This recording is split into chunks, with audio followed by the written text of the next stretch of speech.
Isang mabungang araw, Pilipinas. Ako po si Rachel Ala ng Philippine Information Agency, Iligan City at Lanao del Norte. Narito po tayo ngayon sa Mindanao State University, Iligan Institute of Technology o MSU-IIT, kung saan mahigit 2,000 eskolar ng bayan ang nagsipagtapos sa kani-kanilang mga akademikong degree bilang bahagi ng ika-56 commencement ceremony ng universidad.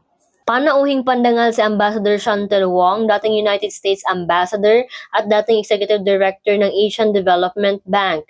Sa mga nagsipagtapos, 61 ang summa cum laude, 713 ang magna cum laude at 824 ang cum laude.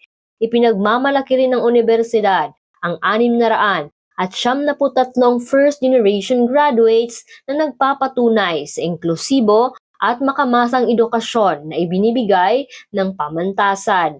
Bahagi ito ng mas pinalawak na akses sa edukasyon sa kolehiyo sa ilalim ng Universal Access to Quality Tertiary Education Program ng pamahalaan.